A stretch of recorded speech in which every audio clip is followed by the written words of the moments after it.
how the Prime Minister is thinking his third term? No, it's very good. For him, it's business as usual. But is that a practical thing with the reduced numbers? Or is it, everyone, you see the discussion in Delhi, everywhere across the country has been, what is on the PM's mind? Now the PM coming out and clearing onop at this point of time has taken everyone by surprise in a big way today. Nobody expected it at all. The Prime Minister spoke about it 2 days back. People thought it's a statement of intent, not a statement of purpose. Well, I think we've had him around for 10 years, and one thing we all know, what's on his mind is India. And when he wants to do something, he does it.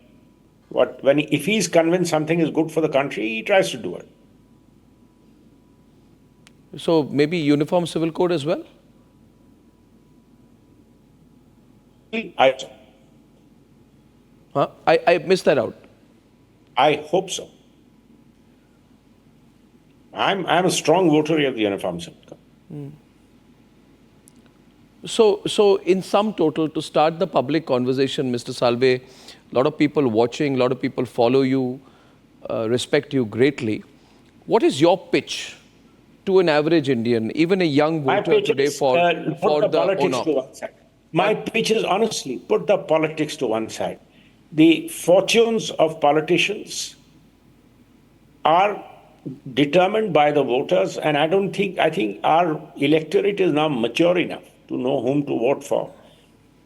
We have had simultaneous elections where Party A has won the Lok Sabha seats and Party B has won the state. Look, this year, look at what happened when Chandrababu swept the state.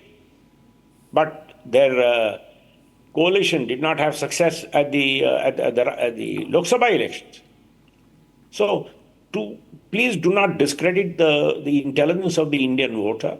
Think of the positives and think of how we can make life better. If you're convinced this doesn't make life better, that's another matter. Don't look at it narrowly saying it may become more difficult for me to go and campaign where there is a larger issue of Lok Sabha going on simultaneously. Yeah. Well, for me, the biggest takeaway, Mr. Salve, has been the fact that this reflects the way the Prime Minister is looking at this term. And as you have rightly said, he's not going to let a shortfall of numbers come in the way of his plan for a Viksit Bharat 2047. And he obviously saw an importance of this. So you've been part of a historic process, and I'm really happy that you could spend time with us to put your perspective on this today. Mr. Salve, you study, I promise you one thing, you study the report carefully. I will. And one day we'll have a discussion on the constitutional. I will, and you have to visit our studios for us to do that. We will go through it and we will come back to you for a deeper discussion on it. Sure. Thank you so much, Mr. Salve. It's a pleasure as always. Thank you, sir.